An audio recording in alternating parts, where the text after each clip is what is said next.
Clip number 1294۔ اس clip میں آپ قرآن پاک کی سورہ صاد کی آیت نمبر 48 سے 52 تک کی تلاوت، ترجمہ قرآن اور تفسیر قرآن صراط الجنان سماعت فرمائیں گے۔ بسم اللہ الرحمن الرحیم۔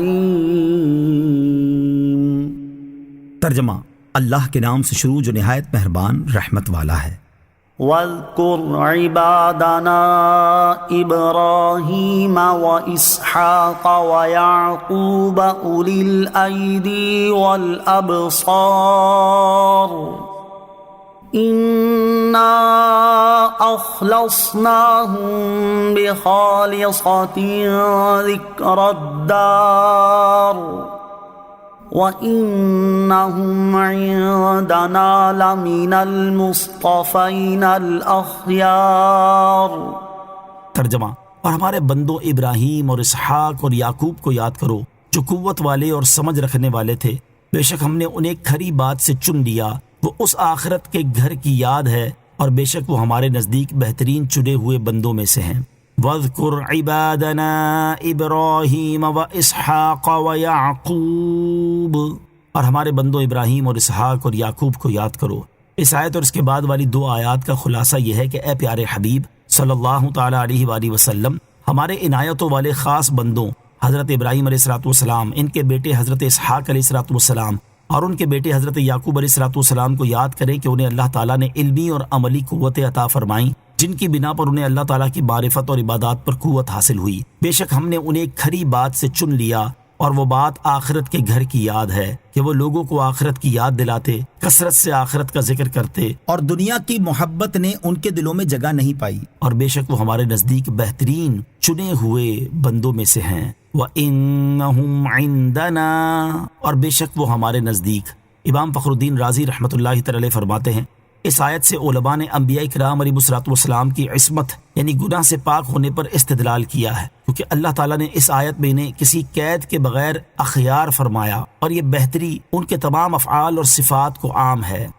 وَاذْكُرْ إِسْمَاعِيلَ وَالْيَسَعَ وَذَا الْكِفْلِ وَكُلٌّ مِّنَ الْأَخْيَارِ۔ ترجمہ، اور اسماعیل اور یسعا اور ذوالکفل کو یاد کرو، اور سب بہترین لوگ ہیں۔ وَاذْكُرْ إِسْمَاعِيلَ وَالْيَسَعَ وَذَا الْكِفْلِ، اور اسماعیل اور یسعا اور ذوالکفل کو یاد کرو، یعنی اے حبیب صلی اللہ تعالیٰ علیہ وسلم، آپ حضرت اسماعیل، حضرت یسعا اور حضرت ذوالکفل علیہ السلام کے فضائل اور ان کے صبر کو یاد کریں تاکہ ان کی سیرت سے آپ کو تسلی حاصل ہو، اور ان کی پاک خصلتوں سے لوگ نیکیوں کا ذوق و شوق حاصل کریں، اور وہ سب بہترین لوگ ہیں۔ یاد رہے کہ حضرت یسعا علیہ السلام بنی اسرائیل کے انبیاء میں سے ہیں، انہیں حضرت الیاس علیہ السلام نے بنی اسرائیل پر اپنا خلیفہ مقرر کیا، اور بعد میں انہیں نبوت سے سرفراز کیا گیا۔ حضرت ذوالکفل علیہ نبینا علیہ السلام کی نبوت میں اختلاف ہے، اور صحیح یہ ہے کہ وہ نبی ہیں۔ هذا ذکر وَإِنَّ لِلْمُتَّقِينَ لَحُسْنَ مَآبٍ جنات عدن مفتحة لهم الأبواب متكئين فيها يدعون فيها بفاكهة كثيرة وشراب وعندهم قاصرات الطرف أتراب۔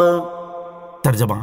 یہ نصیحت ہے اور بے شک پرہیزگاروں کے لیے اچھا ٹھکانہ ہے، بسنے کے باغات ہیں جن کے سب دروازے ان کے لیے کھلے ہوئے ہیں، ان میں تکیہ لگائے ہوں گے، ان باغوں میں وہ بہت سے پھل بیوے اور مشروب مانگیں گے، اور ان کے پاس ایسی بیویاں ہوں گی جو شوہر کے سوا کسی اور کی طرف آنکھ نہیں اٹھاتی، جو ہم عمر ہوں گی۔ ھذا ذکر،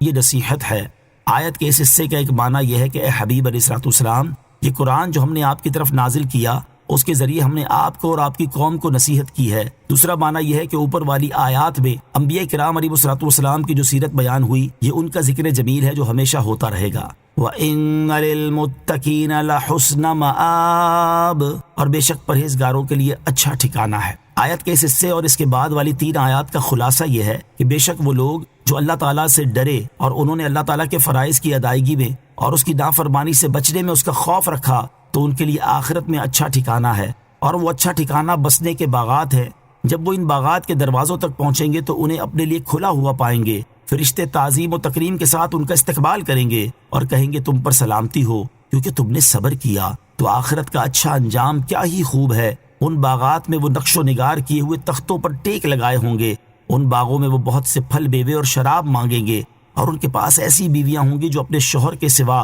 کسی اور کی طرف نگاہ اٹھا کر نہ دیکھیں گی، اور وہ سب عمر میں برابر ہوں گی، ایسے ہی حسن و جوانی میں بھی برابر ہوں گی، آپس میں محبت رکھنے والی ہوں گی، ایک کو دوسرے سے بغض، رشک اور حسد نہ ہو۔